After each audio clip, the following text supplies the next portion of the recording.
"Let my mother go and I'll put you on your feet," said the 12-year-old boy, his firm voice echoing through the courtroom like a shot in the silence. Judge William Carter, paraplegic for 8 years after a car accident, stopped leafing through the documents and looked up in disbelief. Kevin Washington's impossible promise crossed the room like a bomb about to explode. Laughter immediately erupted. The prosecutors exchanged mocking glances. Reporters whispered among themselves as if they were watching a cheap comedy. "That kid has lost his mind," murmured a woman in the gallery, shaking her head. "Poor thing, poverty makes children unstable." Kevin Washington was there because his mother, Deborah, was facing false charges of embezzlement. She had worked as a janitor in the courthouse for 15 years, knew every corner of that building, every face, every secret whispered in the hallways. The accusation was simple: $50,000 had disappeared from the administrative safe, and the poor black woman was the obvious suspect. The boy was only 12, but his eyes carried a disturbing maturity. While everyone laughed at his impossible promise, he calmly observed each person in the room, memorizing faces, cataloging reactions. He was not a desperate boy begging for mercy. He was someone who had seen enough of the world's cruelty to know exactly what he was doing. "Boy," Judge Carter said sharply, "this is a serious court, not a circus. Your mother is guilty and will be convicted. There are no miracles here." More laughter echoed through the room. Kevin didn't look away for a second. "I know who stole the money," he said quietly, but loud enough for everyone to hear. "And I know how to prove it." The courtroom was silent for a few seconds before the laughter returned even louder. "Then speak up, Sherlock Holmes from the suburbs," someone shouted from the back. Kevin smiled for the first time, a smile that didn't reach his eyes. "First you release my mother. Then I'll show you how you'll walk again." While everyone mocked the child who dared to challenge the system, no one noticed the small digital recorder hidden in his school backpack. No one noticed how his eyes were fixed specifically on the judge's assistant, Thomas Mitchell, who had stopped laughing abruptly when Kevin mentioned knowing who stole the money. And definitely no one imagined that this 12-year-old boy had spent the last 6 months secretly investigating every person in that courtroom. If you are enjoying this story of courage and justice, don't forget to subscribe to the channel, because what this boy was about to reveal would forever change the lives of everyone in that room. Judge Carter banged his gavel with excessive force, the sound echoing through the room like a gunshot. "Silence. This court will not tolerate this kind of circus." His cold eyes fixed on Kevin with the contempt reserved for those he considers inferior. "Boy, your mother is guilty of embezzlement. $50,000 disappeared from the administrative safe, and she had full access. Case closed."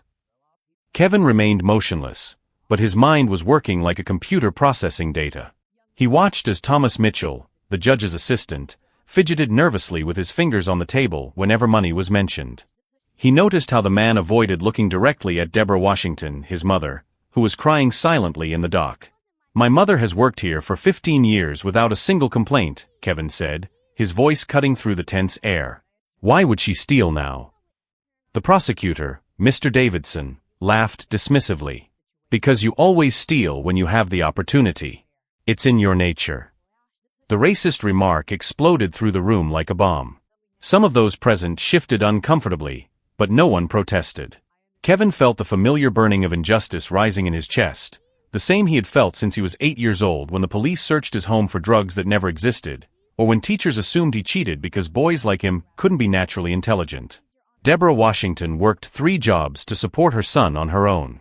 She was a janitor at the courthouse during the day, cleaned offices at night, and worked weekends at a laundromat. Kevin grew up practically on his own, but that made him observant, analytical, able to read people and situations with a precision that was disturbing for someone his age.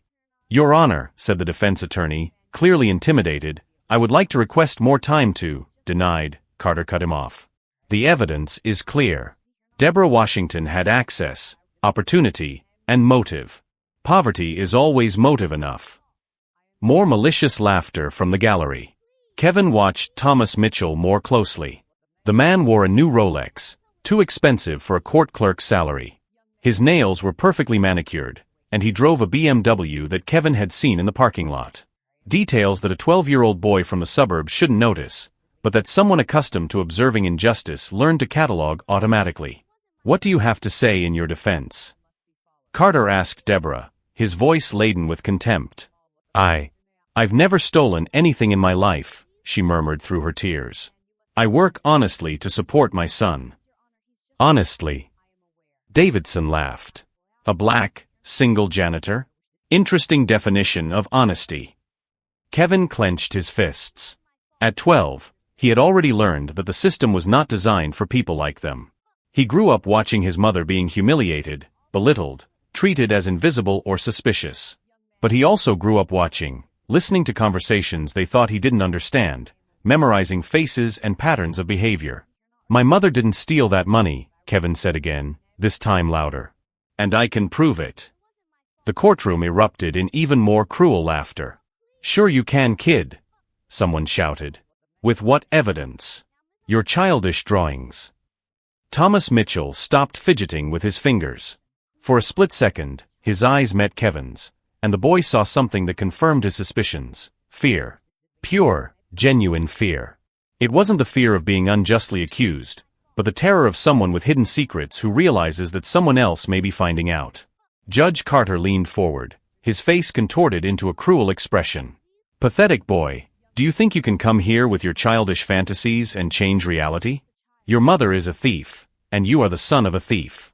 Accept it and save us all some time." Kevin took a deep breath and smiled again, that smile that didn't reach his eyes. "Are you sure you want to continue with this? Because when I prove my mother is innocent, you'll have to fulfill your part of the agreement." "What agreement?" Carter growled. "I'll make you walk again. Remember." The room fell silent for a few seconds before the laughter returned. But Thomas Mitchell wasn't laughing. He stared at Kevin as if he were seeing a ghost, his hands now visibly shaking on the polished wooden table. Each new humiliation only fueled something silent growing inside Kevin, a cold determination that his oppressors couldn't see. What those privileged people didn't know was that each act of contempt was writing its own sentence of defeat, and a 12-year-old boy was about to teach them all that underestimating someone because of their color or origin is always a fatal mistake. The cruel laughter continued to echo through the courtroom when Kevin did something no one expected. He smiled. Not the smile of an intimidated child, but something calculated, almost too adult for a 12-year-old boy. "Okay," he said calmly, "I'll prove my mother is innocent first. Then you'll have to keep your word about walking again." Judge Carter banged his gavel violently. "Enough of this nonsense. Guard, remove this kid from here before I charge him with contempt." But Kevin didn't move. 6 months, he said, his voice cutting through the noise. "That's how long I spent investigating every person in this courtroom." Thomas Mitchell stopped breathing for a second. What had been mere nervousness had now turned into visible panic. His hands were shaking so badly that he had to hide them under the table. Kevin looked directly at him and continued, 6 months watching, listening, taking notes. "You think kids are invisible, right? That we don't understand adult conversations." It was at that moment that a firm voice echoed from the back of the room. "The boy is right." Everyone turned to see a black woman of about 45, wearing an impeccable business suit, walking determinedly down the center aisle. "Attorney Patricia Williams, New York Bar Association," she announced, showing her card. "I am here to represent the Washington family." Prosecutor Davidson's face paled.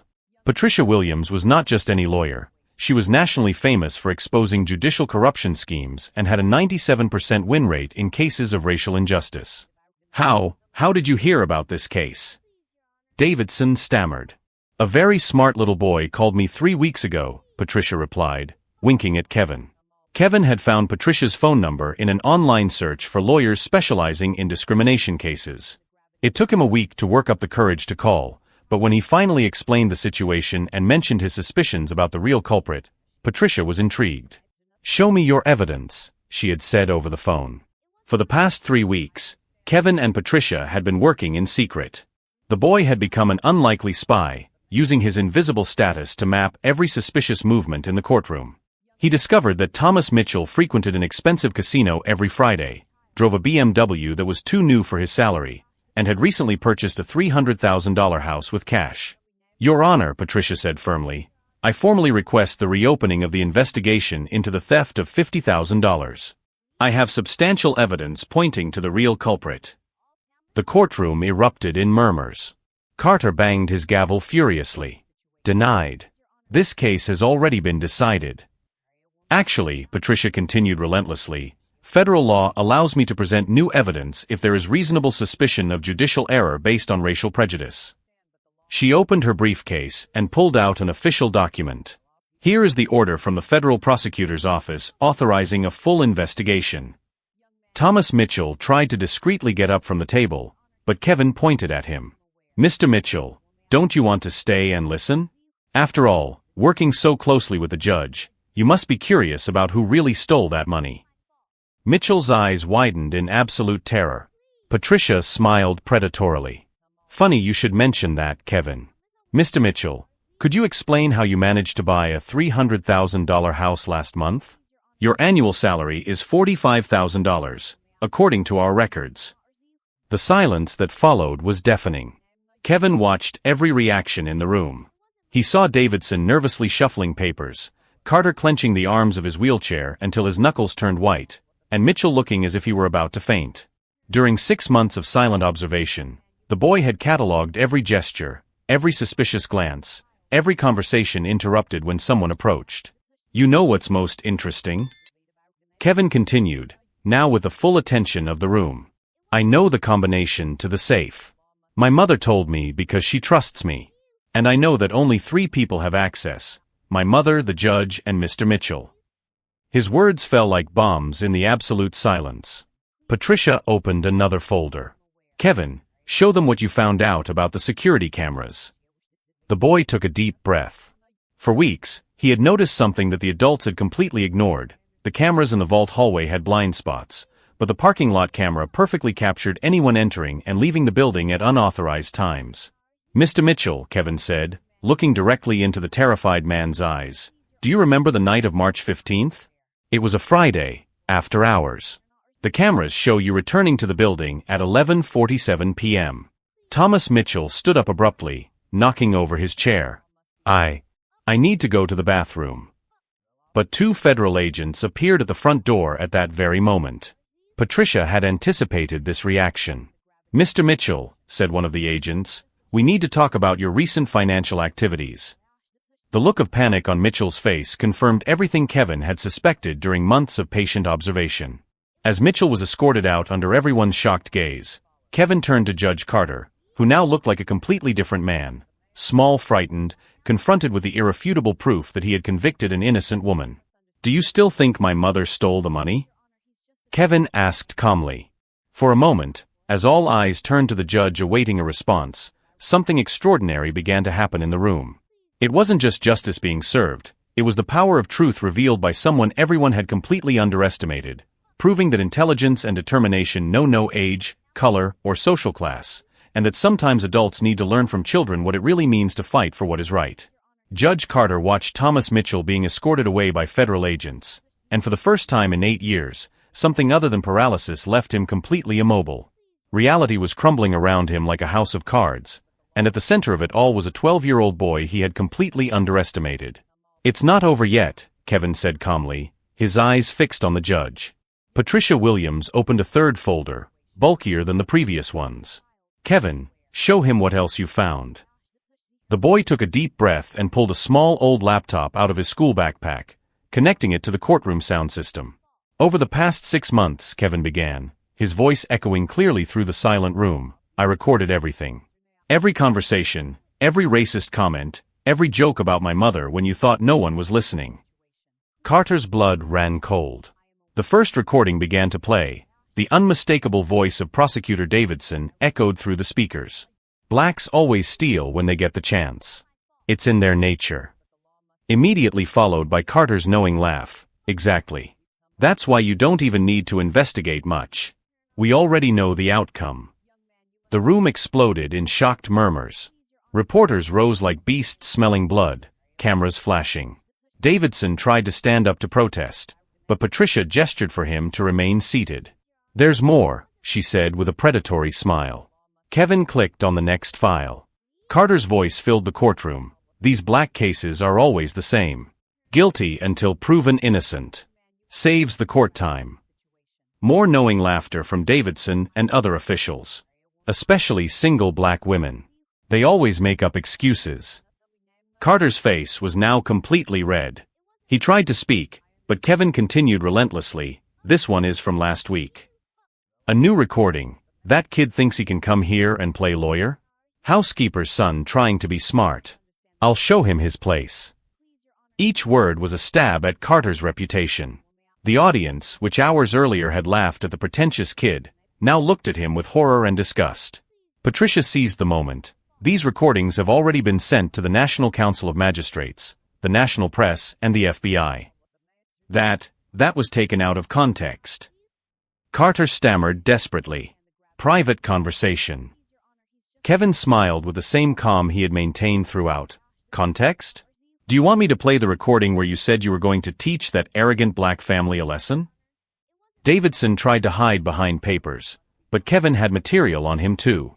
"Mr. Davidson, do you remember when you said that these blacks need to learn to stay in their place, otherwise society will fall apart?"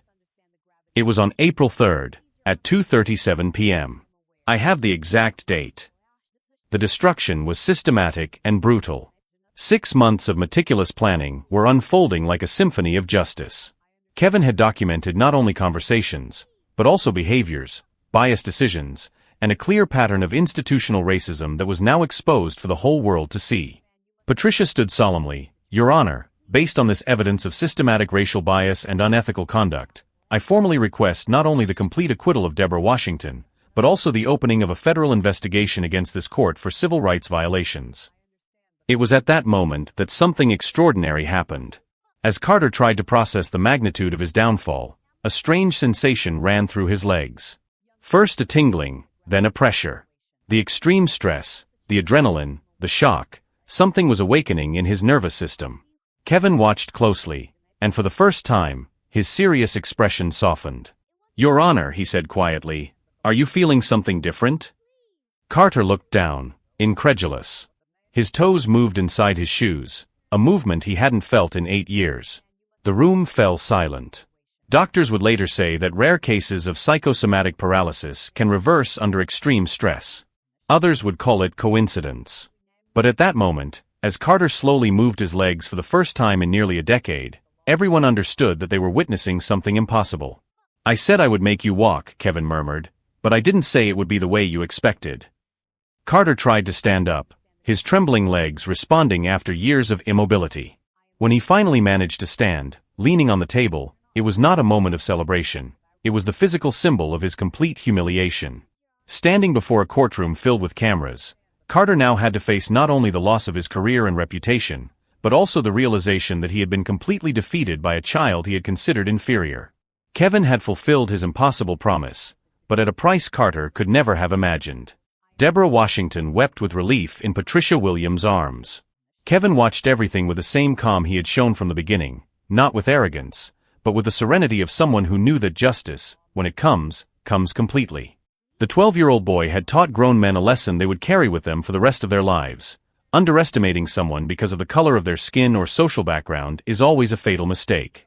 As the cameras recorded Carter taking his first steps in 8 years, steps that would lead him straight out of the judiciary and into social ostracism, a silent truth echoed through the room. Sometimes justice needs small hands and big hearts to manifest itself, and when that happens, even the impossible does not remain impossible for long. 6 months later, the courtroom where it all happened was unrecognizable. Judge William Carter had resigned the day after the events, his racist recordings played on every news channel in the country. His ability to walk again became a cruel irony. Now he could move, but he had nowhere to go. No law firm would take him, his reputation permanently destroyed. Thomas Mitchell was sentenced to 8 years in prison for embezzlement and money laundering. During the federal investigation, they discovered that he had stolen more than $200,000 over 3 years, financing a gambling addiction that consumed his life. The BMW was confiscated, the house auctioned off, and his wife publicly filed for divorce, claiming she could no longer look at him without feeling disgust. Prosecutor Davidson faced disciplinary proceedings from the Bar Association. Recordings of his racist comments became study material in law schools as an example of institutional bias. He lost his license to practice law and was forced to move to another state, where he now works as an insurance salesman, avoiding eye contact with black customers out of sheer embarrassment. Kevin Washington, on the other hand, became a national sensation. His story was told in documentaries, television programs, and motivational speeches. Prestigious universities offered him full scholarships for when he finished high school. By the age of 12, he had already received offers to write a book about his experience. "What impresses me most," Patricia Williams said in a national interview, "is that Kevin never acted out of revenge. He acted out of justice." There is a fundamental difference between destroying someone out of anger and exposing the truth to protect other innocent people. The lawyer had become Kevin's mentor, teaching him about civil rights and legal strategies. Deborah Washington was promoted to administrative supervisor of the new court that replaced the previous one. Her story of perseverance and integrity made her a symbol of resistance. "I worked in that place for 15 years, she said in her inauguration speech, being treated as invisible. "Today, my son has taught me that visibility is not something that is given to us, it is something we take when we stand up for what is right."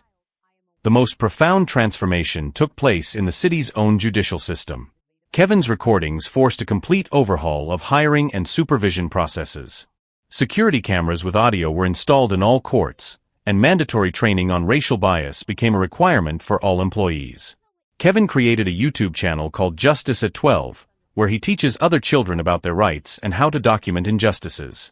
"Don't wait until you grow up to fight for what's right," he said in his videos.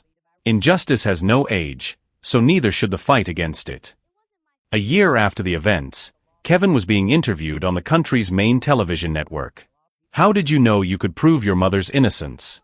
asked the host. Kevin smiled, the same calm smile he had maintained throughout the trial. "I didn't know if I could. But I knew I had to try. My mother taught me that when you see injustice, you have two choices, accept it or fight it. Accepting it was never an option." The interviewer asked the question everyone wanted to ask: what about making the judge walk again? "How do you explain that?" Kevin thought for a moment before answering. "Sometimes the body responds when the soul is confronted with the truth." Judge Carter lived so long believing his own lies that the shock of reality released something that was trapped inside him. It wasn't magic, it was consequence. William Carter watched the interview from his small rented apartment, far away from everything and everyone. His legs worked perfectly now, but his life was ruined. He had gained the ability to walk, but lost everything worth walking for. The irony was not lost on him. A 12-year-old boy had fulfilled an impossible promise, but the price of this cure was more devastating than any physical paralysis. The real lesson of Kevin Washington's story was not only in his victory, but in how he achieved it.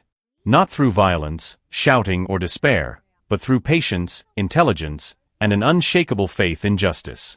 He proved that age does not determine wisdom, that skin color does not define ability, and that sometimes the most powerful people underestimate those who carry true power. Today, Kevin is 15 years old and attends one of the best private schools in the country on a full scholarship. His mother bought her own home with the money she received in compensation for moral damages. Patricia Williams continues to be his mentor, and together they have helped dozens of families who have been victims of racial injustice. Thomas Mitchell is serving his sentence in a federal prison, where other inmates learned about his story through the news. Being known as the man who robbed and framed an innocent black woman has not made him popular among the prison population. Davidson sells insurance in a small town, avoiding any conversation about his legal past. And Carter? He walks alone through the streets of a city where no one knows him, carrying the weight of knowing that he was defeated by a child he considered inferior. Every step he takes is a reminder that his cure cost him his soul, his dignity, and his reason for living. Kevin Washington's story became legendary not because he made the impossible happen, but because he proved that true strength lies not in the position you hold, but in the courage to fight for the truth when everyone around you chooses the comfortable lie. He taught the world that justice is not a privilege reserved for the powerful, it is a right that belongs to anyone brave enough to demand it. If this story of courage, intelligence, and justice has touched your heart, subscribe to the channel and turn on notifications. Because in a world where injustice seems to win every day, we need to remember that sometimes a small heart and a brilliant mind are all it takes to move mountains and make giants walk to their own defeat.